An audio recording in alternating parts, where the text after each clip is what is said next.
Hola a todos, bienvenidos. En esta oportunidad abordaremos conocimientos necesarios para la recolección y análisis de datos experimentales. Entre estos, repasaremos conocimientos y conceptos vistos en la materia estadística y biometría, y además veremos casos de aplicación y ejemplos relacionados a la ciencia y tecnología de alimentos. En este esquema se muestran las etapas y pasos del proceso de investigación científica en las ciencias agropecuarias, tal como se aborda en unidades anteriores. En esta clase haremos foco en la fase de experimentación y comprobación, destacando todo lo referido a la recolección y procesamiento de datos y análisis de resultados.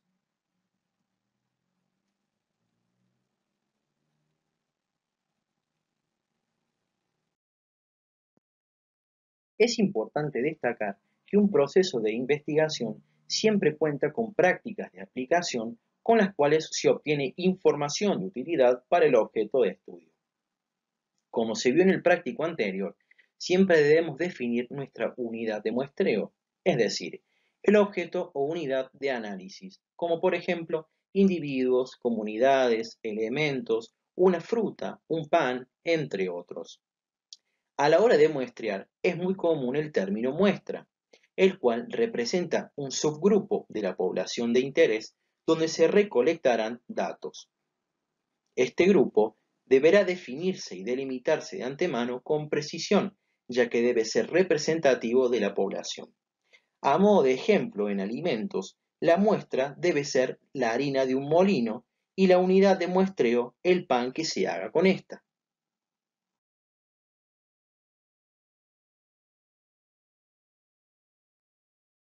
Para obtener información es necesario llevar a cabo una medición. Pero, ¿qué significa medir? Este término significa asignar valores a características o propiedades de objetos o eventos, es decir, establecer un vínculo entre conceptos abstractos e indicadores empíricos. La siguiente pregunta que podríamos hacer es, ¿qué medimos? Y aquí es donde entra en juego el término variable, que son características de los elementos de una población que pueden ir cambiando su expresión o estado. Existen situaciones donde los parámetros o variables a medir poseen una estructura teórica, no empírica, que también requieren de una cuantificación. Es por esto que es necesario transformarlos a indicadores verificables y medibles en el proceso llamado operacionalización de variables. Las variables, además, pueden clasificarse en continuas, en las cuales las observaciones pueden asumir valores dentro de un intervalo, y en discretas, donde las mediciones asumen un valor finito o infinito y provienen de conteos. Toda medición debe reunir tres requisitos de suma importancia, y estos son confiabilidad. Esto hace referencia al grado en el que la medición repetida al mismo individuo u objeto produce resultados iguales. Validez, el cual indica el grado en el que un instrumento mide realmente la variable que se pretende medir. Y objetividad, referido al grado en el que un instrumento de medición es o no permeable a la influencia de sesgos y tendencias del investigador. Esto se refuerza mediante la estandarización de las técnicas y evaluación de los resultados. En la recolección de datos, el muestreo se puede realizar de tres maneras distintas. Puede ser aleatorio, en donde se selecciona una determinada cantidad de individuos de la población en estudio de manera al azar. Por lo tanto, todos tienen la misma probabilidad de ser elegidos. A partir de este tipo de muestreo se pueden realizar tablas de frecuencia con valores que tome la variable y el número de veces que este valor se repite. También puede ser estratificado, donde la población es dividida en estratos y se obtienen muestras representativas de cada uno. Esto permite reducir el error de muestreo al sectorizar regiones de la población con características similares. Por ejemplo, si tengo una población de pastas en una fábrica y estas son obtenidas con dos máquinas distintas, podría considerar estratos a los fideos de cada máquina y por lo tanto muestrear en cada uno de estos. Por último, encontramos el muestreo por conglomerados.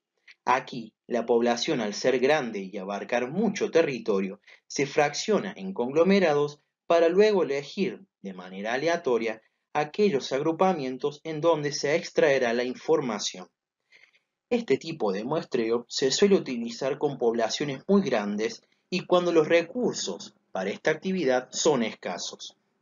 A modo de ejemplo, si se desea muestrear panaderías de una determinada franquicia en la provincia de Córdoba, se podría considerar como conglomerados a cada uno de los departamentos provinciales para luego elegir al azar en cuál de estos se hará el muestreo. Durante estos muestreos existen tres errores que se pueden llegar a cometer por parte del investigador, y estos son: no elegir casos que deberían ser parte de la muestra. Por ejemplo, un pan que leudo mal o tiene una forma inadecuada y no lo mido. Incluir casos que no deberían estar porque no forman parte de la población. Por ejemplo, panes hechos con otro lote de harinas. Y el tercer error es seleccionar casos que son verdaderamente inelegibles. Aquí podríamos mencionar el ejemplo en el cual una galleta se parte y por lo tanto no voy a poder medirle las variables.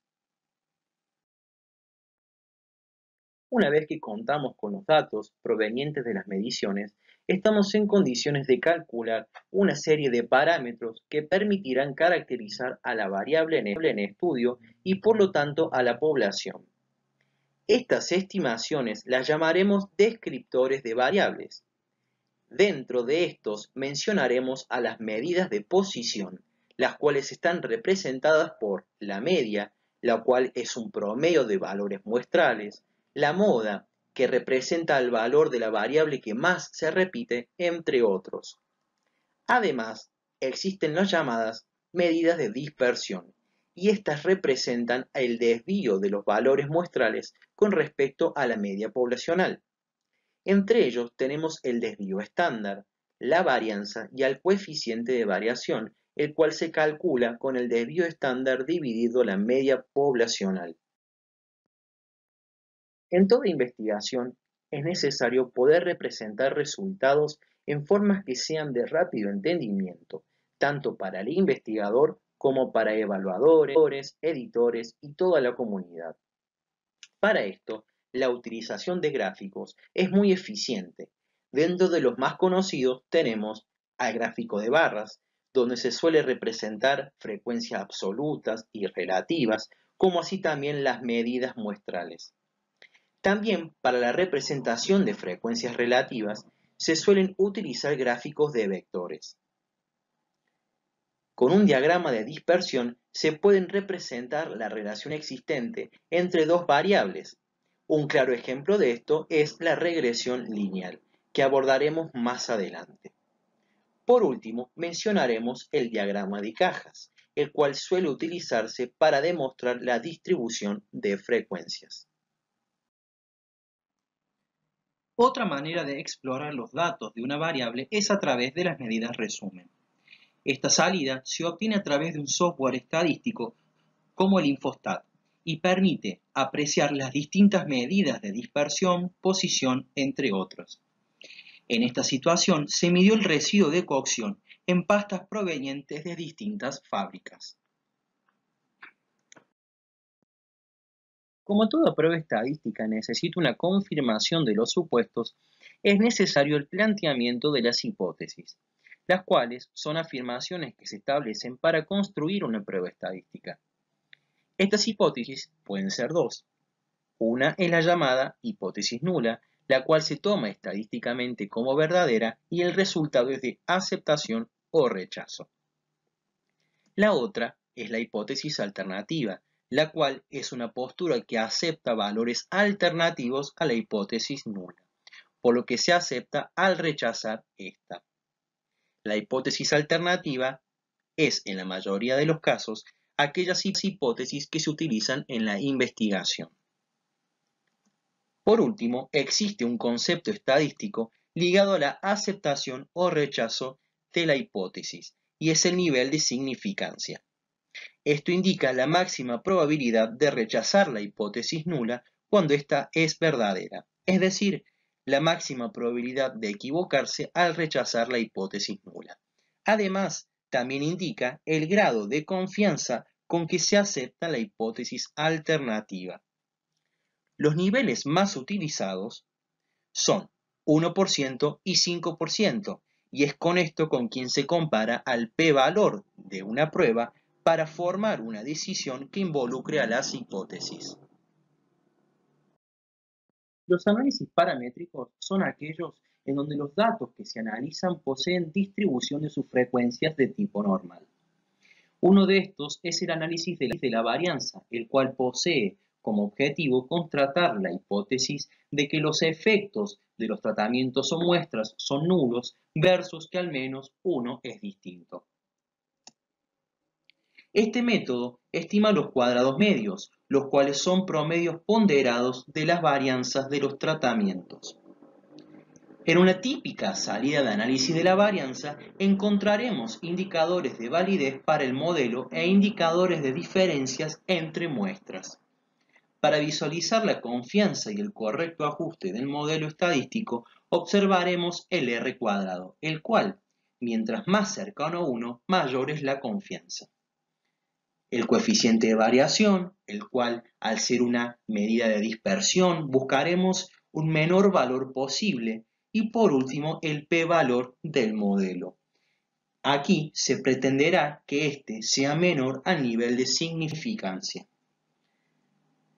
La aceptación o rechazo de la hipótesis nula se evaluará con el p-valor de los tratamientos o muestra. Si este es menor al nivel de significancia, rechazaremos la hipótesis nula y aceptaremos la alternativa. En este caso, indica la diferencia estadística entre medias de los tratamientos o muestras.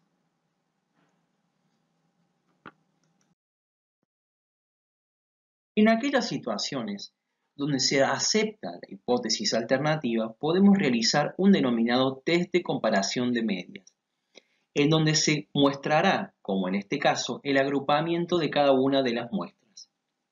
Aquellas con igualdad estadística presentarán la misma letra y por lo tanto aquellas con distinta letra indicarán diferencias estadísticas. Algunos de los tests más conocidos son el test de Fisher, Tukey, DGC, entre otros. Este test, denominado TGC, utiliza una diferencia mínima para discriminar tratamientos o muestras, es decir, que si la diferencia entre medias es igual o mayor a 0,3707, la prueba le atribuye letras distintas. Otro análisis que vamos a repasar, debido a que estos conocimientos ya fueron descritos en estadística, es la regresión lineal. Esta prueba estudia la relación funcional que existe entre dos o más variables. Siempre contaremos con una variable independiente x y otra dependiente y. Además, con esto podemos predecir un valor de y cuando x asume una determinada unidad. En este análisis podemos contrastar dos hipótesis. La hipótesis nula, que indicará que no existe relación lineal entre las variables regresionadas, pendiente de la recta igual a 0, y la hipótesis alternativa, que contrariamente indicará la relación lineal entre los parámetros evaluados y dando la aceptación de ajuste del modelo. Aquí observamos una salida del software Infostat para regresión lineal, donde se evaluó la relación entre contenido de gluten y volumen específico de pan. Uno de los puntos que deberán observarse es el R cuadrado, el cual indicará la confiabilidad del modelo utilizado. Mientras más cercano a 1, mayor será la confiabilidad. Otro aspecto a tener en cuenta es el p-valor, el cual, al igual que en el análisis de la varianza, rechazaremos la hipótesis nula con un valor menor a 0,05 o 0,01. Es decir, que en este caso existió relación entre variables. Toda regresión se representa a través de una recta, la cual estará conformada en su pendiente por el estimador de la variable dependiente y una ordenada al origen, representada por el estimador de la constante. Así quedará conformada la ecuación del modelo.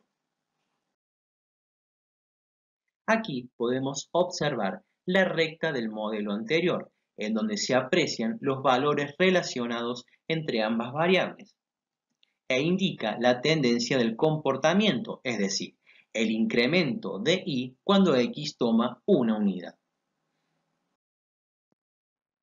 Como último análisis paramétrico, veremos la correlación lineal. Este estudia el grado y sentido de asociación lineal que hay entre variables. En este caso, la hipótesis nula indicará la no relación entre variables y por lo tanto la hipótesis alternativa respaldará relaciones entre parámetros con su respectivo grado de correlación. Al igual que en los análisis anteriores, utilizaremos el p-valor para el contraste de hipótesis. Aquí observamos una tabla de correlación en donde en el triángulo superior contendremos a los p-valor de cada correlación. Esto estará sectorizado por una línea de unos correspondiente al cruce entre la misma variable. En el triángulo inferior encontraremos a los coeficientes de correlación. Generalmente estos se simbolizan con una letra R minúscula. Fluctúan sus valores entre 0 y 1 con signos positivos o negativos. Es decir, indicando relación directa para signo positivo y relación inversa para signo negativo. Por lo tanto, cuando contamos con signo positivo, al aumentar una variable, la otra también aumenta, y con signo negativo, al aumentar una variable, la otra disminuye. Los coeficientes presentan un peso estadístico si su correspondiente p-valor es menor al nivel de significancia. Si, por ejemplo, en este caso A y G representan albúminas y globulinas, Z representan aceínas, son proteínas de maíz, tanto en su grupo 1 como en su grupo 2, si analizamos su correspondiente p-valor para Z en relación a A y G, veremos que poseen un valor de 1,5 por 10 a la menos 4. Este valor es menor al nivel de significancia y por lo tanto estamos en condiciones de analizar su coeficiente de correlación. El valor para la misma relación posee un número de menos 0,70. Cabe aclarar de que los coeficientes de correlación, si se acercan a 1, esa correlación será más fuerte y por lo tanto si ese valor se acerca a 0, la relación será más débil. Otra cuestión muy importante que destacar en este análisis es que el coeficiente de correlación indica asociaciones y no relaciones causales. Cuando se evalúan variables provenientes de conteos, debemos tener en cuenta que los datos registrados no seguirán una distribución normal como los que vimos hasta este momento. Una prueba estadística para estas ocasiones es la prueba del chi cuadrado. Esto es una función que nos indica la diferencia existente entre las frecuencias observadas y esperadas de una distribución de frecuencias. Esta prueba nos permite averiguar si la distribución empírica de una variable se ajusta o no a una determinada distribución teórica, uniforme, binomial, entre otras. En este caso, la hipótesis nula indicará la igualdad entre frecuencias y por lo tanto la hipótesis alternativa indicará la discrepancia entre estas. La información se organizará en las denominadas tablas de contingencia, la cual nos permitirá organizar y enlazar datos de las variables. Dentro de esta información denominaremos frecuencias observadas a los valores obtenidos durante la investigación, y las frecuencias esperadas serían aquellos valores que generarían un balance entre las variables, denotando igualdad o no entre estas. A modo de ejemplo, se plantea una situación en donde se buscó evaluar la influencia del aditivo utilizado en la elaboración de pan sobre su sabor. Aquí, la frecuencia observada para panes con buen sabor, hechos con el aditivo goma sántica es de 18. La frecuencia esperada será el total de valores de buen sabor, 25, por el total de valores de goma sántica, 23, dividido por el total general, 46. Esto tendrá un valor de frecuencia esperado de 12,5. Al introducir los resultados en un software estadístico, podremos así obtener el p-valor, el cual, como siempre, si es menor al nivel de significancia 0,05 o 0,01, indicará diferencias estadísticas entre los valores y por lo tanto el rechazo de la hipótesis nula. Esta es la bibliografía consultada para la elaboración de la clase. Muchas gracias, los esperamos en los horarios de consulta, en los horarios de comisión y por supuesto, como cada trabajo práctico, estará acompañado de actividades prácticas obligatorias.